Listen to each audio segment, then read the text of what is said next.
And we are live. Hey, everybody. Nice to see all of you joining. Today is a special day. Today, usually the webinars were done only by the Lokalise side, but today actually we're joined by Martina. Hi, everyone. Thanks for being here and for watching. And maybe, if guys, you can post in the chat where you're coming from, just to make sure that you can hear us well, you can see us well, and any other comments about the video and the sound quality, that would be awesome.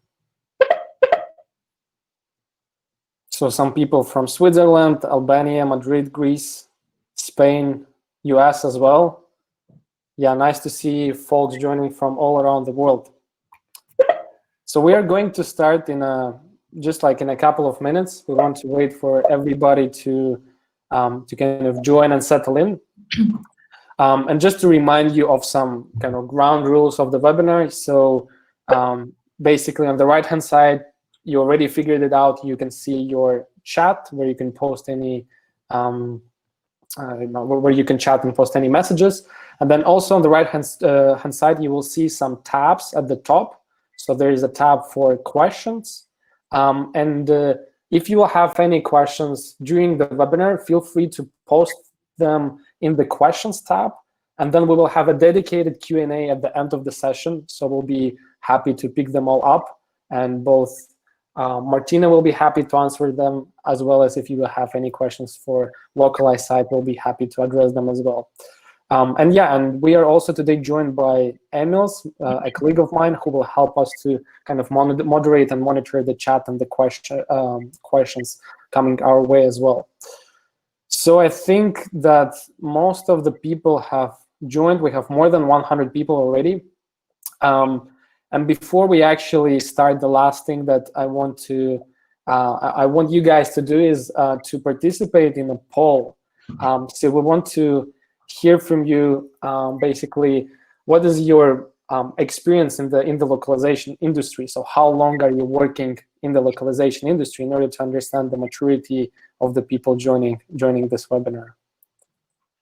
Cool. And I can see that there's some people. Most of the people actually have more than 10 years of experience, or 5 to 10 years of experience. So a pretty experienced audience we have here, Martina.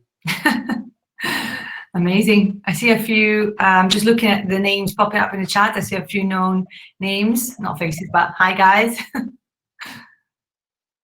Cool. And so why don't we just start? So basically, I will quickly share a small slide deck, but today it won't be actually about the slides. It will be more about Martina sharing with us the experience that she has, and as both like a translator, but not only, because as we figured out in a couple of conversations that we had with Martina, is that she's wearing many hats. So today, basically, the agenda is, first of all, we'll have some introduction from Martina herself. Then we'll go through her rawest and most honest opinion about localization software and about her experience working as a localization professional.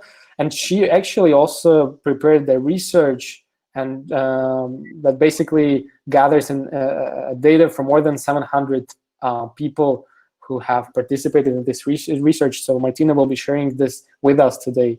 Then we'll discuss the different roles and different hats, as I've said, that Martina wears, and what are the challenges that she faces during wearing this many different hats. And finally, we'll also have a thorough conversation about the state of the translation and localization software in 2020 and how it's evolving. And finally, we'll have about 10 to 15 minutes for the Q&A. So without further ado, I'm happy to pass you the word, Martina, and feel free to introduce yourself. Thank you for the introduction as well. And hi, everyone, again. Thanks for being here and watching this webinar. As you can see on the slide, I am an Italian native translation professional. I've been in the business since 2020, and I have two brands, basically. One is, as you can see on the slide, SaaS, B2B, digital marketing, and the other one is Action Sports. I work from a bunch of languages into Italian and Swiss Italian, but on top of working in like a translator, linguistic consultant, one-to-one with clients, I also help some clients who have bigger multilingual projects, and I act as their project manager and just help them with bigger projects. So yeah, a few weeks ago, I wrote a post on LinkedIn that some of you might have seen, because after a particularly frustrating morning using software to translate an article that I was working on for one of my clients, direct clients, by the way, I just turned to LinkedIn. I was just really frustrated, and I expressed my dissatisfaction with translation software in 2020, and that brings us here to this webinar today. Awesome. Thank you, Martina.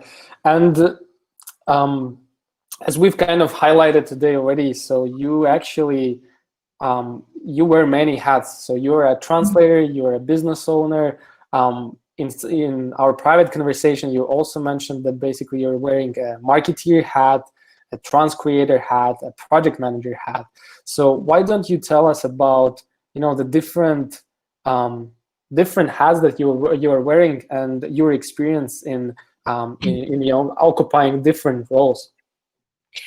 So when you talk about being the marketing head and everything has head at my own company, I think everyone who runs anyone who's a freelancer really has their own business. Everyone is a business owner, and so it's natural that all of us have to wear hats in that sense. But what I think is most interesting for this webinar in particular, and for the people watching us within the context of translation software, is the fact that I see what happens within software, both as a translator, like on the translator side, but also on the client side and the project manager side. So I kind of get to see all the good stuff and the bad stuff. Right. And what are the main challenges and the pain points that you actually face both as a translator, but also as a business owner and as a project manager in the modern world? Well, it's obviously kind of a broad question. So if we talk just business-wise, I mean, the challenges that I face can be the challenges that anyone else is facing business. But if we talk about translator, like as a translator, I guess with the clients that I work with mostly, it's that, okay, so because we have a lot of translators in the audience, I think it's important to make a distinction. These days I work mainly with direct clients rather than agencies. And so each of those types of clients has its own challenges and good points, I guess, good sides about it. So with agencies, I don't really work with agencies that much anymore, but what it comes down to, the main challenges are that they often do want or like dictate what kind of software you need to work with, right, which I don't specifically love. Yeah. That sometimes deadlines tend to be a little bit unrealistic, which is why I've kind of moved away a little bit from working with agencies.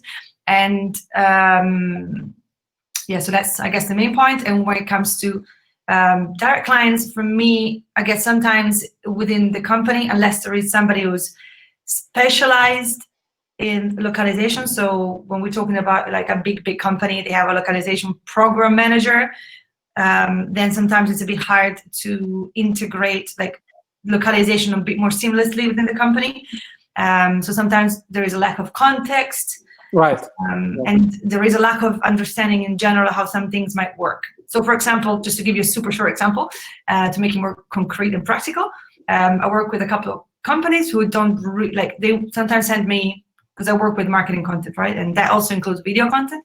And so they think that just translating a video, like a video script is fine, but then they're going to use that video script either for voiceover or for subtitles, and the way that you're going to approach that kind of content is going to change massively when you translate it.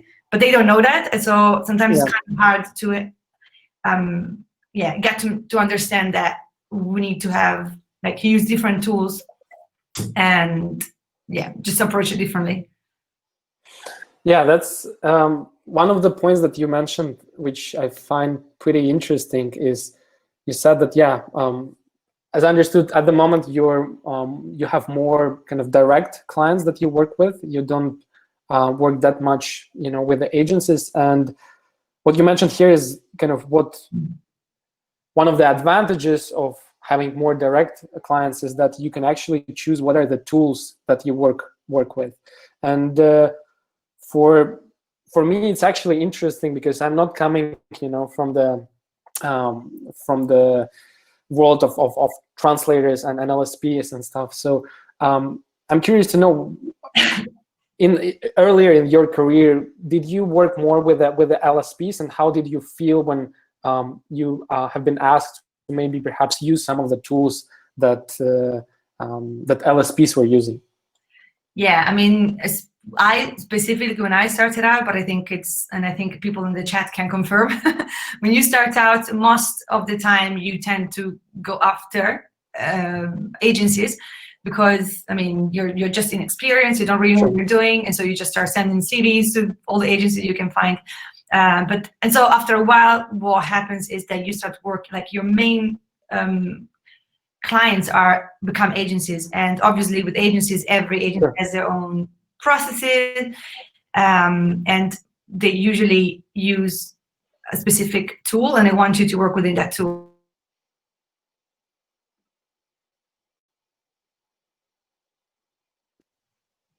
Can you still hear me? Yeah, I can hear you. Sorry, I thought I had a glitch. So yeah, they would ask me to use a specific tool, and so eventually you have to invest in that tool, because everyone wants to send you packages and stuff that is compatible with that tool, which is not necessarily the tool that you would otherwise choose if you could. Yeah.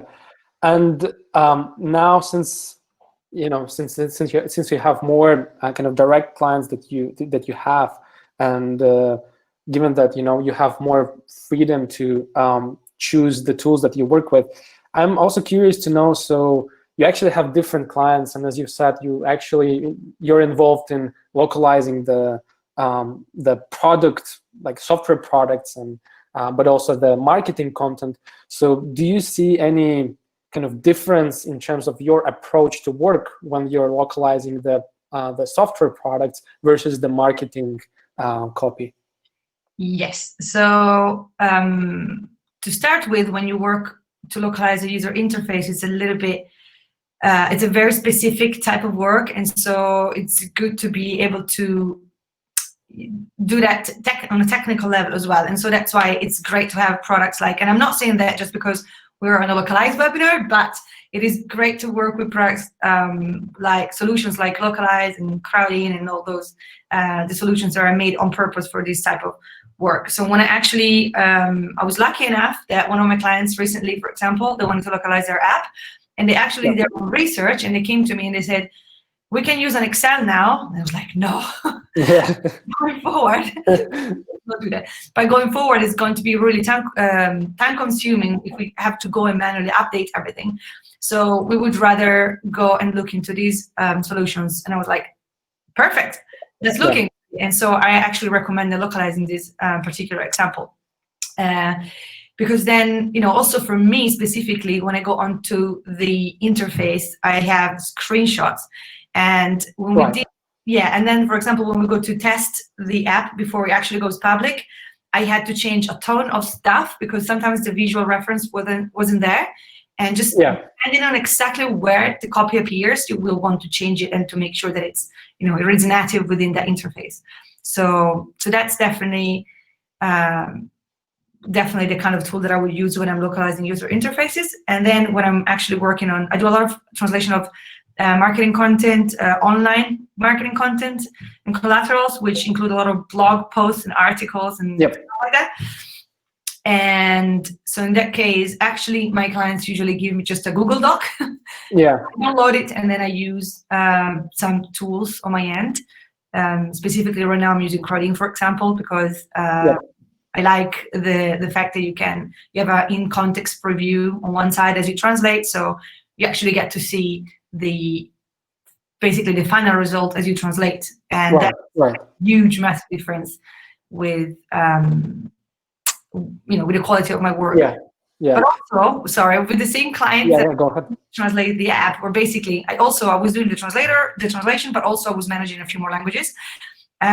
We also, like the client also added some strings for some Google Ads, actually, copy. And I thought that was amazing because I've only really used Lokalise to localize user interfaces, and ads is a bit different. But I thought it was brilliant because actually they could put the like character limits, which you have. Exactly. You do when you localize, you know, like advertisement, and then they put screenshots to the actual ads, what it will look like, and I think that was absolutely amazing. Otherwise, I usually get Excel files. Right. Is, And yeah, on that note, actually, I wanted to share another, publish another poll for our audience, which refers to the tools that that translators are using. So let me quickly do that. So yeah, guys, if you can answer what are the CAD tools that you prefer to use, and obviously we understand that, you know, it can differ from the project to project, but it would be good to understand kind of where you're standing. And while we get the answers from the audience, Martina, I wanted to ask you. So you mentioned Excel a couple of times. I'm curious to know, like in you know, in our kind of in 2020, in the modern age, how many customers you see who would want to localize the product software?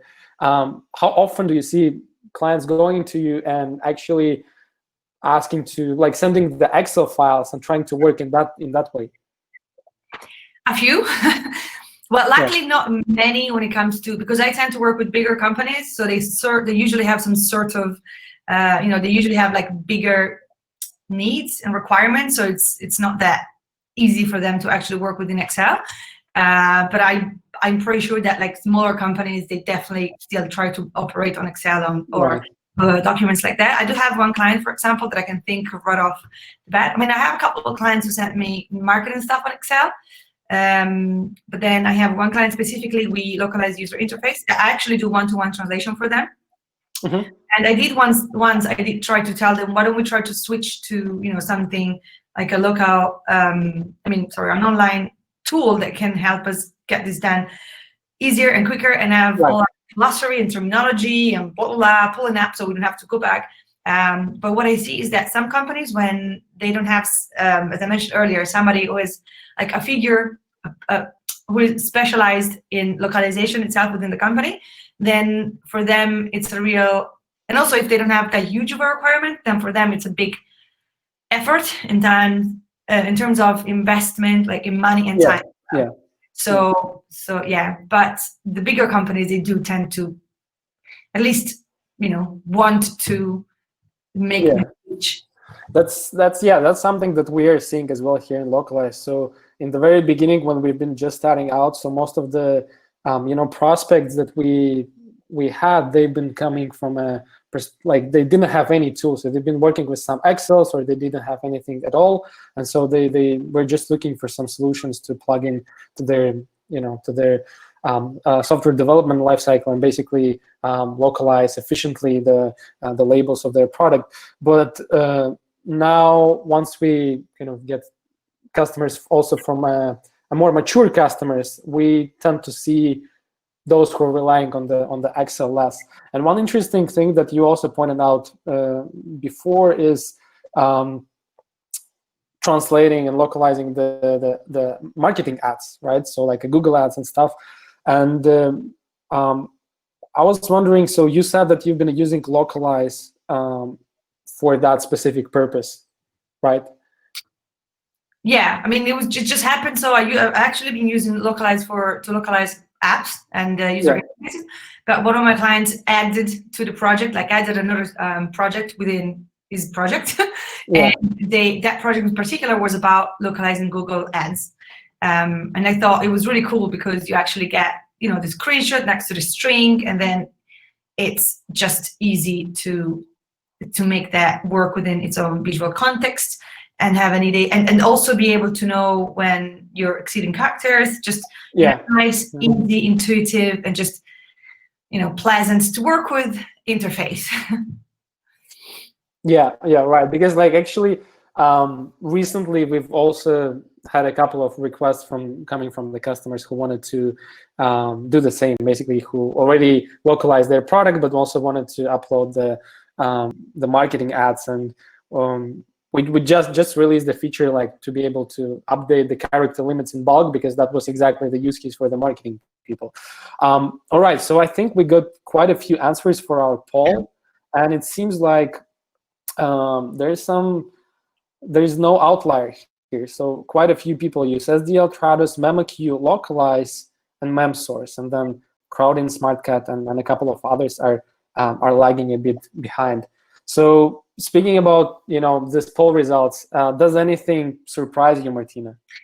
I will take this opportunity to go to the research that we mentioned earlier that I did on this occasion, because I thought I'm going to come to this webinar and I don't want to just talk about my experiences, because I do translation in a very specific field, which is marketing and digital. But there are people who are working with the technical copy, manuals. And so I thought it would be cool to actually talk to the community at large and represent them as well when we talk about webinars, when I'm talking on this webinar. So when I did the survey, I got about, last time we spoke, it was about 700. I think it's about more now, maybe 800 or more people responding. Right. I just asked, what is your preferred translation software to work with, and why, and what's your field? So it's quite interesting, because not very surprising that a lot of people, the main two winners, the top two winners were the two traditional names in the translation software industry. And actually the third one was an online tool. And then all the other ones were also like online tools and stuff. There's quite a lot now, smaller online tools directed to freelancers as well. What's quite interesting though is that the pros and cons of each, and why a lot of people still prefer using translation, like traditional translation software, which just could be Trados, memoQ, Acros, all those ones. It's interesting that a lot of people actually use it because they work with agencies, and so they don't have the luxury of picking their own tool. That's what people said. Other people actually started out using those tools, and over time they've built a big term database and stuff that they just like using with that tool. But at the same time, a lot of people say, but this traditional software is very chunky, very heavy, not like the interface is absolutely not intuitive, which is what really frustrates me, for example. I actually wrote them because I wanted to remember all of them. They are, where is it?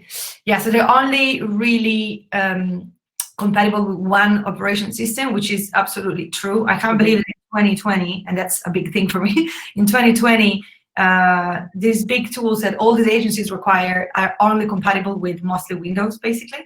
And they do have online editors, but they are not usable. Like some of them don't even have basic functions like copy and paste and cancel within the online editor, which is crazy. Yeah, so they're very buggy, they crash all the time. Do think that the things that people like, that colleagues, translators like about using this software, that the fact that they have more advanced functionalities, they can be customized more like to their own specific needs, and also that it's possible to work offline. Whereas online software, generally the user interface tends to be a little bit more friendly. Most of the tools, at least, that I've tried. And it's great because it's just like, because it's cloud-based, you can always retrieve your work and it's easier to get back to it. But then like the user interface is better, the user experience is better. But then on the flip side of the coin,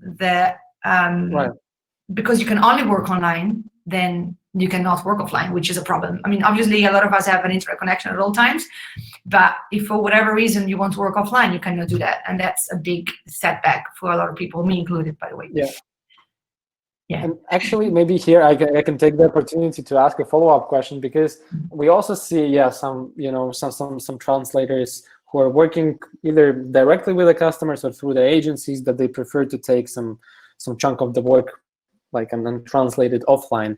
But I was always curious. So like for me, I think that I'm connected almost all the time. So I was wondering, like, really stepping into the shoes of the translators, what are the occasions when usually translators prefer to translate something offline?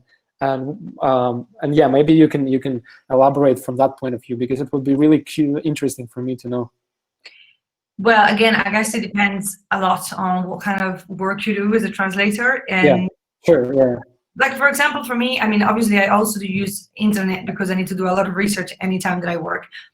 So you need it. But sometimes if you work on a big, I don't know, manual, for example, I don't think I've ever translated a manual in my life. So, or maybe certificates, it's stuff that I don't do, like documents, so I don't know. But I'm pretty sure that you can, you just want to put that thing through your software and be able to carry out your work, and then, send it over when it's finished. And you don't want, and I know that a lot of people don't like the fact that the client can kind of always check what they're doing.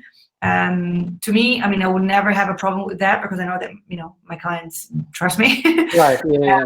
But I also realize, I also recognize that a lot of colleagues might, maybe be at the start of their career, or whatever the reason might be, there might be a client that's particularly on it. And it's pleasant to have someone just question what you're doing, or checking, making sure that it's, but at the same time, the client also wants to make sure that there's, progress. So I also understand the client side, why it's nice to see that progress is actually happening. Right. Yeah.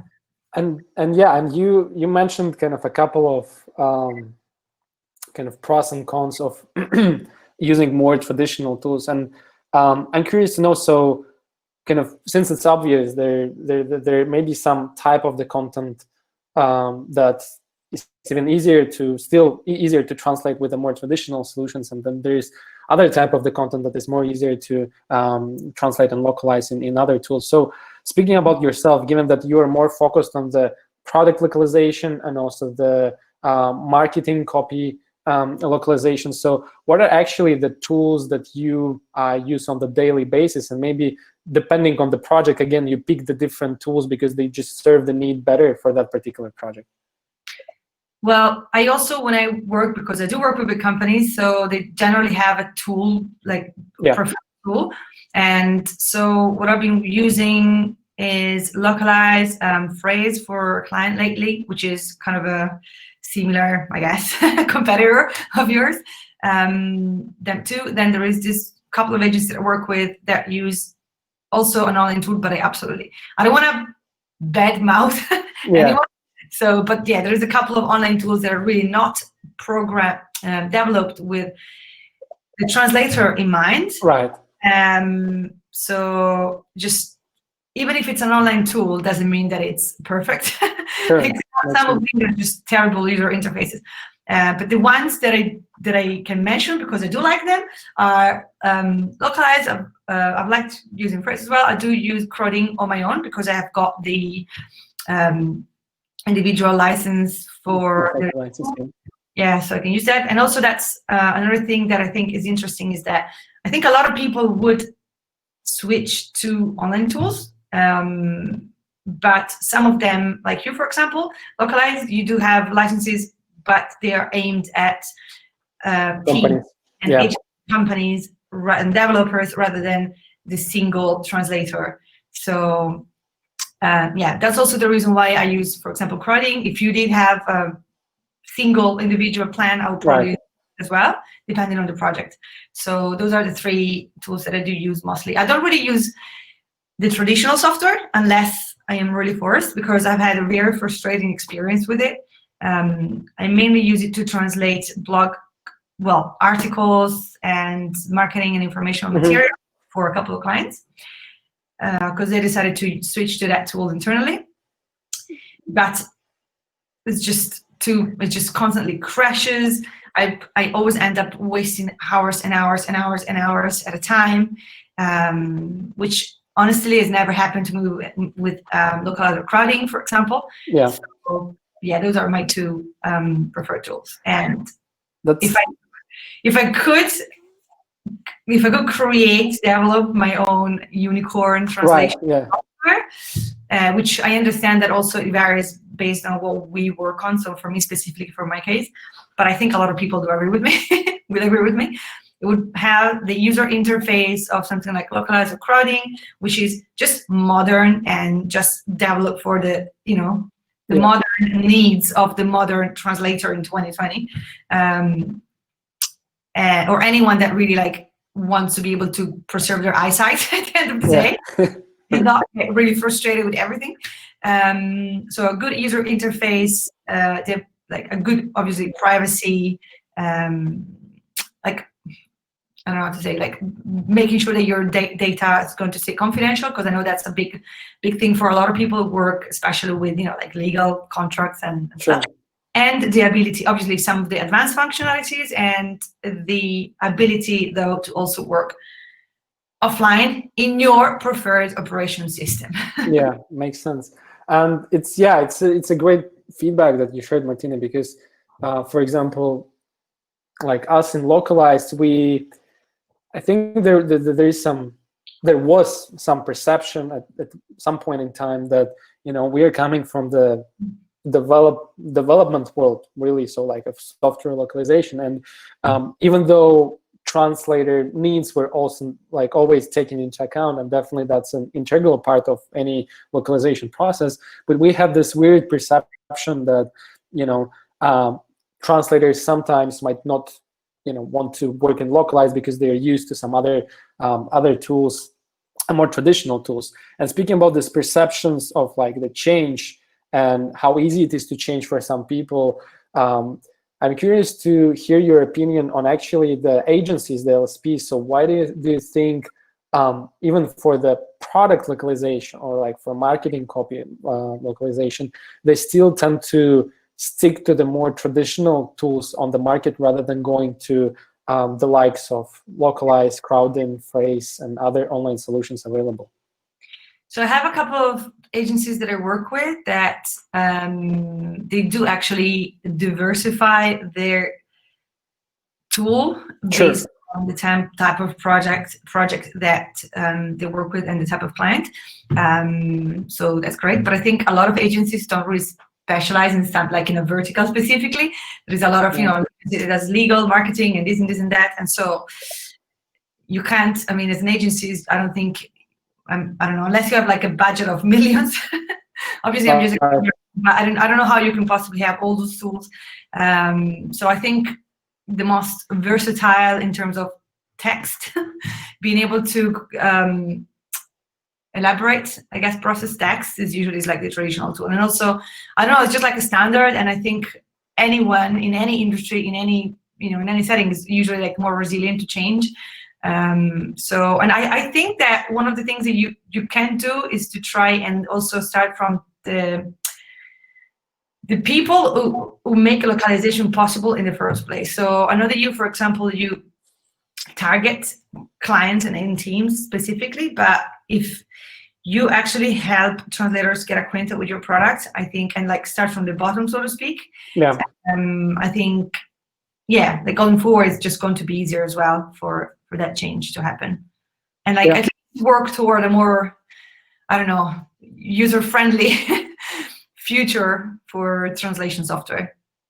Well, makes perfect sense. And I'm not saying that definitely that there are some agencies out there and some agencies that we work with and we have good relationship with that, they are all for trying new tools that help them to achieve their goals and that help them to be more effective in their job as well.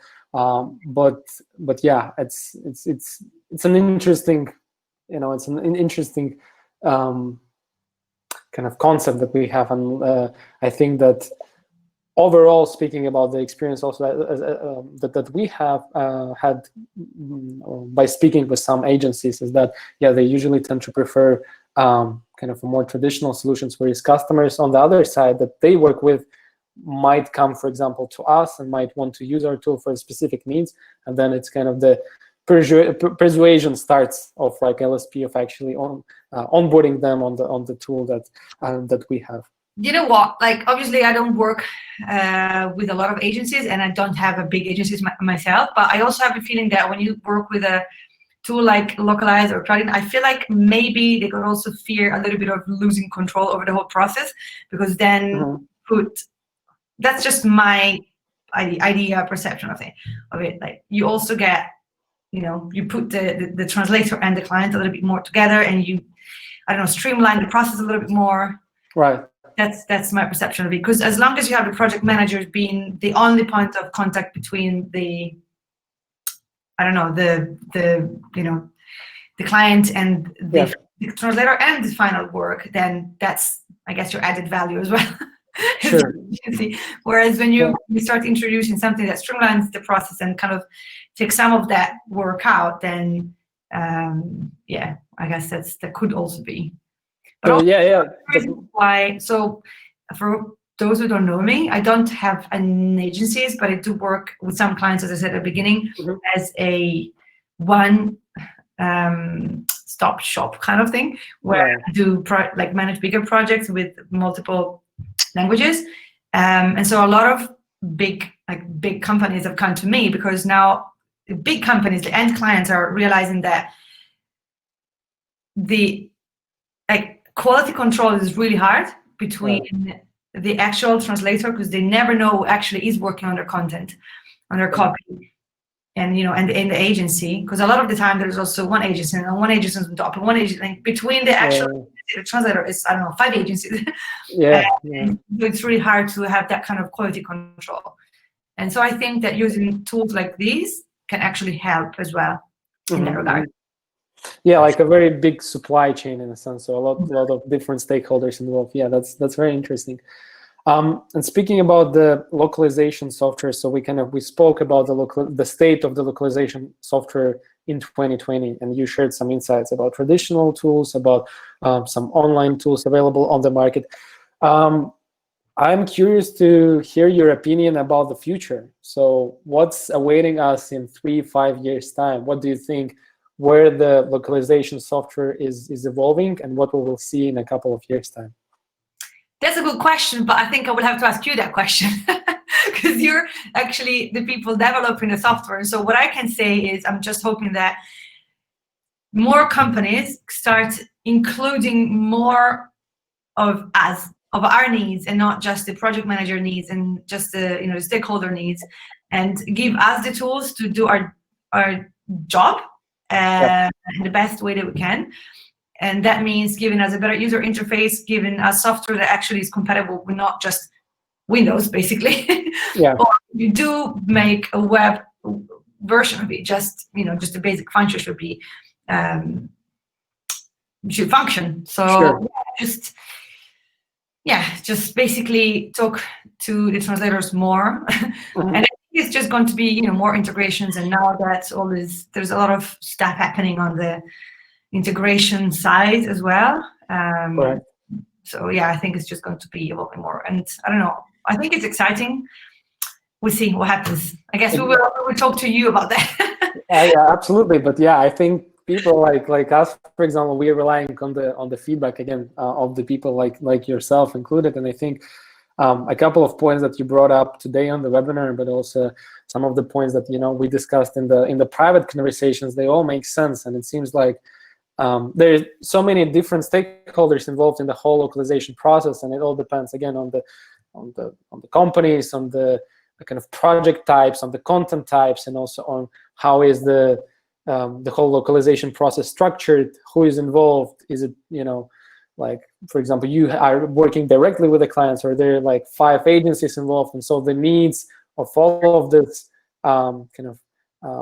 people involved, they're different, and so kind of it's definitely like a puzzle that you need to bring together in order to make sure that you can cater enough for the different needs of the different stakeholders, and make sure that you actually come up with a software that is usable by all of them, and that is brings more value to all of them, not just specific party. I guess you also cannot be everything to everyone, so I think each vertical will kind of have its own more specialized software. But I think that I saw a graph at some point that the translation software industry right now is where the marketing technology industry was like 10 years ago. Yeah. And they do, I don't know how many, like from SaaS companies, they went from a few hundred to like 7,000 or something within a few years. And I don't think that's going to happen with translation software because, yeah, I don't know, it's just like less. But still, like, it's a huge industry. There is a lot of stuff happening all the time. And so, yeah, I think. Yeah, you know what? Like one thing that I just remember that we used to say, kind of also when hiring people is, so speaking about the CRMs, right? Like Salesforce, HubSpot, etc. Basically, before the whole CRM category like happened, people were relying on the spreadsheets to do the sales work, and then these tools started to emerge, and the whole market started to move forward faster and faster and faster. And like we actually relate to the localization industry in a similar way. Obviously, it's not like, you know, that there is nothing built already. There are lots of different solutions and some good solutions, but still, like maybe the industry was not at the same pace as, you know, for example, a CRM or MarTech industry is now. Definitely, I completely relate to that, and I completely agree with you. And I feel like the whole pace and the speed of the whole industry can actually pick up, and we might see faster developments in the industry as well. I'm a bit mindful of time because I also want to make sure that we have enough time for the Q&A, but I actually had one more sort of quiz-like question for you. So if you can name top 3 benefits of modern tools like Lokalise, like Crowden, for you both as a translator and as a project manager, what would be these benefits? I'm sorry, it just froze for a second. Did you ask me the top 3 tools, top 3 benefits of online tools as a translator and as a project manager? As a project manager. Yeah, exactly. The online, benefits are definitely for me that they are very versatile in the sense that they're compatible with whatever machine I want to work with. So that's the big thing. The user interface is just pleasant to work with. It's, you know, I get to the end of the day and I've got my eyesight is preserved. I haven't spent half of my day cursing and first, like, you know, very Italian of letting the steam off, getting angry at my computer. And yeah, just, I think it's one thing that I really enjoy wearing both hats is that I can, you know, make an edit online and then immediately see it go live as it goes. And also do, you know, test it before it goes live and being able to just update with one button and boom, it goes up, it goes on, it's live. And it's just quick, easy, and yeah, it just works nicely. Yeah, and maybe to follow up on that, one more last question. So we tend to kind of believe in Lokalise that companies who are integrating, you know, their tools and relying on our integrations to work with Lokalise, they need support quite a lot. So their technical people need support quite a lot. And I was wondering, from the translator side, how, like, what do you expect from the support teams of tools like Lokalise or even traditional tools? Thank you so much for bringing that up, because I almost forgot to mention that as well. Support is a big thing, not just as a translator, but like in any hat that I would wear. The one thing that really frustrates me with traditional tools is you only get access to their support via, I think, email, with most of them at least. And yes, in most cases, the email service is quick. But I don't need quick, I need now, because if I'm working on a critical project, which in marketing is, if anyone else here works in marketing, you know, it's like everything needs to be done yesterday. Everything is time critical. And also I would really love for these traditional tools mostly to, if we talk about user experience again, a lot of the time you get all these cryptic error messages. There is one in one of the top tools that I think a lot of people would have seen here, which is something like catastrophic error or something like that, and you think, oh my God, is my network going to explode? And the only way to find out what happens is to click on expand, copy the whole thing, go on Google, go on the online community, hoping that this, oh my God, it's crazy. I mean, I don't want to be doing this in 2020, you know what I mean? Yeah. And whereas what I've, for the two tools that I've been working mostly, which is Crowdin and Lokalise, I love Lokalise support. It just happened, I think last week or 2 weeks ago, that I was localizing this app project for this one client. And I was getting to, there was something wrong with the path that I was trying to, the part of the project. I left a comment in the chat box, and within minutes, someone was getting back to me and explaining what to do. And just being able to have that, I don't know, real time conversation that just problem solved, you know, within like, I don't know, 10 seconds, 10 minutes. And Crowdin as well, like that, I think similar support. Yeah, I really like that. Yeah, well, I think it's crucially important. Yeah, and in 2020 to not only for like localization software, but for any like software to have a good support that is able to like respond in the real time. Because as you've said, we in 2020 we need things yesterday. Everybody is in rush, and there should be a person that is able to, you know, calm you down and say like everything is fine and we can help. Great. So yeah, thank you very much, Martina, for the conversation. I think there are lots of useful insights for our audience, but also for me. I learned quite a few things from our chat, and I can see that our audience was also very interactive. Like there are lots of chat messages happening. There are lots of conversations. People are speaking to each other, and that's exactly what we want to kind of foster the communication between the people so that they can share their opinions and thoughts. And so we have some time left. Let's go through the questions. I want to inform everybody that it might be the case that we won't be able to go through all of the questions online today, but we'll do our best to respond to them offline afterwards. So right, let me go to the question section. And there is a question from Ed. How do you see the future of the translators in the race of the AI and machine translation? And actually, thank you, Ed, for that. I wanted to ask that, ask Martina about this, but I completely forgot. That's a broad question, I think, because, for example, it really depends on what field you work with languages we work with at this time. I'm not I don't know what the name is of the people who develop data for machine translation. I think if you, personally, my very honest opinion is that if you do the more, how can I say, like the more technical stuff that doesn't require any creativity, at some point it will kind of be more into post editing. And so a lot of these tools, which already they do have, every single tool that I've come across ever now at this point includes machine translation options. For the type of work that I do, it's pretty much unusable. even in a language pair like English Italian, German Italian, let's not even talk about that. It's like very useless. And also because, you know, it's everything heavily depends on context, even in user interface. I mean, you might want to, you might use one word in one bit, and then at the other, you know, then you might have to change it, even if it's the same in English or in German. So it's really, I think the most creative kind of stuff, or the stuff where you really need the human touch, are going to be, I don't know, hard to replace. All the tools will include that option, if that's your question. Yeah.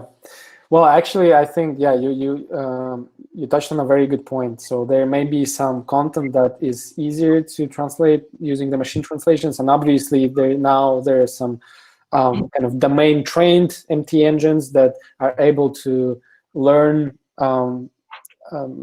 when you process the content. But marketing content and some, you know, creative messaging, definitely there should be a human touch. I completely agree with you on that. Thank you, Martina. And let's move on to the next question. So the next highly upvoted question is from Diane, and she is asking, what is a traditional translation software? Traditional translation software, I guess, is the kind of software that you buy the license for, and you download it on your desktop and on your PC, and then you just basically use it from there, as opposed to online localization software, which is the stuff that you just use within a browser. Yep. I don't know if you have a background in translation, but basically, if you don't, you can look up tools like memoQ, Trados, Acros, and that's what I'm referring to as traditional translation software. Yep.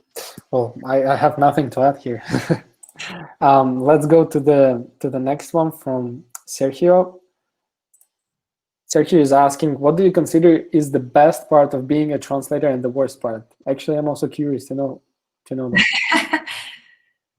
I don't know, really. I don't really think that I could do anything else with my life, so it's kind of natural for me to do it. And what's the best part of it for me?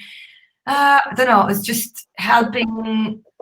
I don't know. I guess it's just helping my clients just communicate in a way that they can be proud of and communicate their message. And also, on a personal standpoint, I love being able to kind of pick the clients that I work with at this point, because I've been in the business for 10 years and kind of having the freedom of being paperless and remote. Yeah. First part, I don't know. Sometimes, I don't know. I don't really have anything that I don't like about doing this. That's great. Like when you're working and you don't have any things like negative things. That's exactly what you want. And okay, let's go to the next one. Catalin is asking, I think a CAT tool is still required when you translate technical stuff, manuals and software strings, everything where consistency is important. What would make a perfect tool for you, Martina? Kind of think we briefly touched upon that, but maybe, Martina, if you want to summarize some of the points that that we had. Yeah, I think I don't know if when you talk about CAT tool, you mean the traditional kind of software that we refer to, because you mentioned the technical stuff and manuals. So in that case, I also know that some of the companies I work with and they do use online tools, they actually don't run other kind of content like marketing, blog posts and stuff through those online localization software, because they said that they're not really good at processing big chunks of text. I actually don't find that it's true, depending on the software, obviously. I do use a lot of tools online tools actually, to also translate my blog posts and stuff, as I said at the beginning. Definitely, as I said also earlier, I think you can't really be everything to everyone. And so those of us work with more text-based content, so that contracts and manuals and stuff like that probably you will want to have. Probably you will prefer translation, like traditional software, but consistency is key regardless of what you work with. But I think every tool that I've ever worked with makes it a point to have the term base visible and there, so you can actually glossaries and stuff, so you can actually pull up the content that you have translated before and keep it consistent. Yeah. Some of them don't make it very easy to find it. Sometimes you have to click 100 times before you get to that point, which is And I think speaking about consistency is definitely very important. And I would say that like more traditional tools, they might have a bit more functionality when it comes to like translation memories, the term bases, glossaries, like a bit more advanced functionality. So I would say like that. But for example, here at Lokalise, we actually, that's one of the objectives that we have for the next year, to improve the kind of this CAT functionality of Lokalise and make sure that the translation memory and glossary is added with the advanced functionalities. And there is an interesting question from Diane. So what tools, Martina, do you actually use and suggest for the project management, since you manage quite a lot of different projects? So for example, like Asana, Monday, another CRM. And what do you think about LSP Expert? I actually don't know what LSP Expert is. I use a lot. I've tried a lot actually, but in the end, I use LSP Expert, which is, you don't know, but it's it's like a project management tool, which also has invoicing and quotes and all that stuff integrated in one platform, and it's specifically tailored to translators, translation agencies maybe also. So yeah, I do use that. I love it. So yeah, and I also use Slack for quick communication, Zoom chat mostly actually, and Trello. I also work with Trello. Yeah, it depends on the client as well. Every client has its own. They have their own preferred tools actually. And there is also a very interesting question from Samuel. We'll just take a couple more, Martina, and then the rest we can take offline. So a question from Samuel who is asking, how have you gotten where you are now? What are your advices for a fellow translator that is looking to start his own translation business company? I think that's a very interesting question. How I got where I am now? I started. Okay, I didn't wait until I finished my studies to start working. My first year of university, I started working, but also I was juggling a few jobs. I just started trying, I started working as soon as I could, and I did a lot of hard work. I did a lot of, bad choices in terms of, I didn't really know what I was doing either, so I didn't know what kind of work I wanted to do. And then I worked really, really hard, and then very slowly I started realizing that, for example, I didn't like doing legal, I didn't like doing medical, I didn't like doing whatever. I did like all the marketing and digital stuff, and then I slowly went into that direction. And so what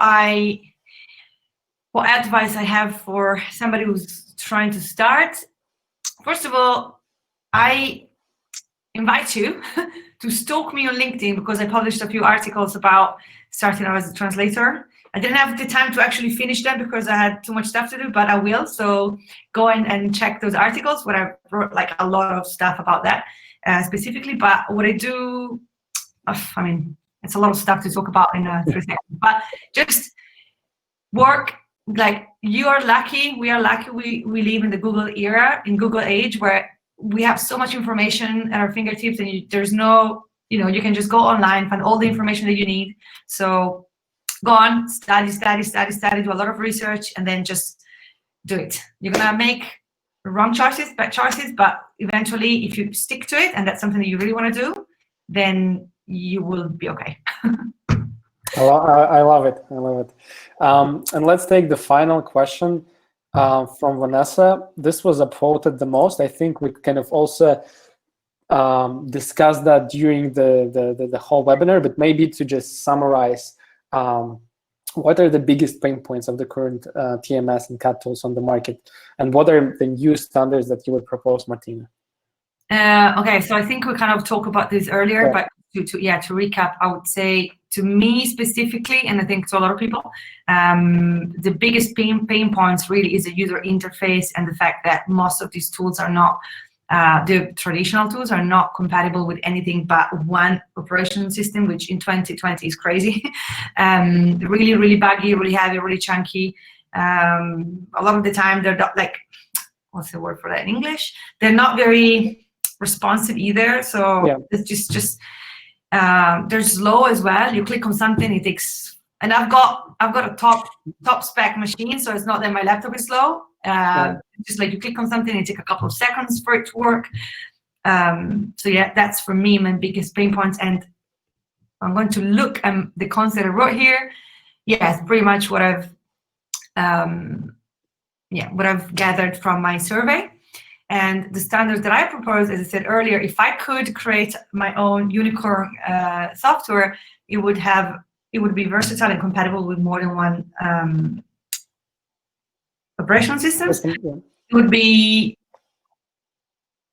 have the ability, the possibility to work online, but also take it offline, so you are not stuck online if for whatever reason you want to work offline. Have enough functionalities to allow you to work in a good modern environment for all your translation needs. And I think very, very importantly, especially for some types of projects, but I guess a lot of them really, have the possibility to actually have in-context preview. Because honestly, when you have got, like, one thing is to see your words split in little segments on the screen, and one thing is to see them on a page. It doesn't matter if it's a manual, if it's a landing page, if it's a whatever it is.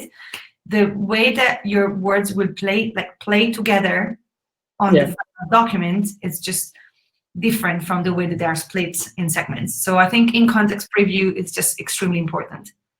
Makes perfect sense. And yeah, on that note, I want to thank you once again, Martina, for joining us on this webinar. I think it was a huge success in terms of, you know, us and the audience learning new things. So yeah, we wish to, maybe there will be some chance for us to have another one in the future. But otherwise, maybe you have some final words to say for the audience. Sorry, you broke up for a second. Could you say it again? The last. Yeah, the last part that I said, maybe you have some final words to say for the audience before we switch off. I mean, I think that there's a lot of translators in the audience, so I'm really glad to see a lot of colleagues taking part to the conversation. I think it's really important to actually voice what we think, because then, you know, companies like yours can start and take those, you know, just information insights on board, and then hopefully going forward we're going to have I don't know, just like a brighter and less frustrating future. Yeah, so it's really cool that everyone's here, and yeah, and for those of you who are just starting out, just do it. Work hard, do your research, and you'll be fine. Awesome.